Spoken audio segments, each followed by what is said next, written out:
Movies have been made about him. How long do you think it takes to get famous? Songs inspired by his work. What do you got? Show me your Basquiat. And books written about his short and tragic life. Jean-Michel Basquiat was one of the most influential artists of the 20th century, creating large pieces of art in studio and on the streets. His untaught style made many critics label his work primitive or childlike, but they often had a deeper meaning, like this one called Irony of a Negro Policeman. It's supposed to portray the negative relationship between the black community and law enforcement. His personal journals give a new insight into his art and his troubled mind. 160 pages from 8 journals are now on display at New York's Brooklyn Museum. What are we learning about for the first time with the notebooks?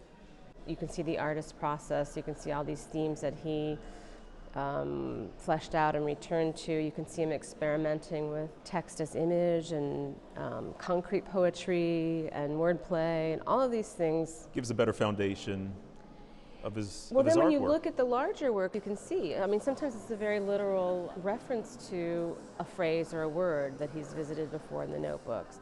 Tricia Laughlin-Bloom is the co-curator of what would be a hometown show for Basquiat. A point that we take a lot of pride in is the fact that the Basquiat family were junior members of, the kids in the family were junior members of the Brooklyn Museum. So we actually, part of the show, we have his membership card with his signature on it. Most of his education came on the streets of New York, where a young, poor Basquiat used art to support himself. He started to gain attention in the late 70s for his graffiti work in the group Samo. At the time, nobody knew who was writing these slogans and these poetic aphorisms around Lower Manhattan. They were signed Samo, S-A-M-O.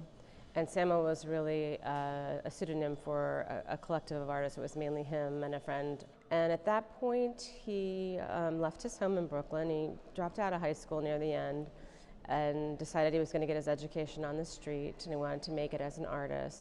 In the 1980s, Basquiat's unique style started to gain attention from collectors in New York. All of a sudden, people were paying more than $50,000 for a Basquiat original, and artists like Andy Warhol were starting to take notice. The two creative minds quickly struck up a friendship. He said early on that he wanted to be famous, he wanted to be great, and so by becoming friendly with and then collaborating with and being mentored by Warhol, it was a way of, really achieving, I think, some sense of accomplishment. How did Jean-Michel handle fame?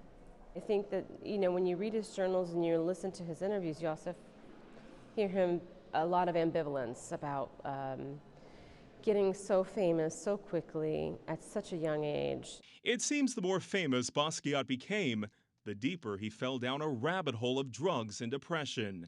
And then his mentor, Andy Warhol, died. I guess Warhol's death hit him hard. The timing, certainly, of losing Andy Warhol, and then what was going on with his own heroin use, and then his death not coming very long after that. It seems like this downward spiral. And it's just a tragedy. Riding with Death is one of Basquiat's last pieces. It shows the state of his mind during his final days. Basquiat was found dead in his art studio in August of 1988. He was just 27, the victim of an apparent heroin overdose. But his art and influence live on. Only 2 years ago, a Basquiat painting sold for nearly $50 million at auction.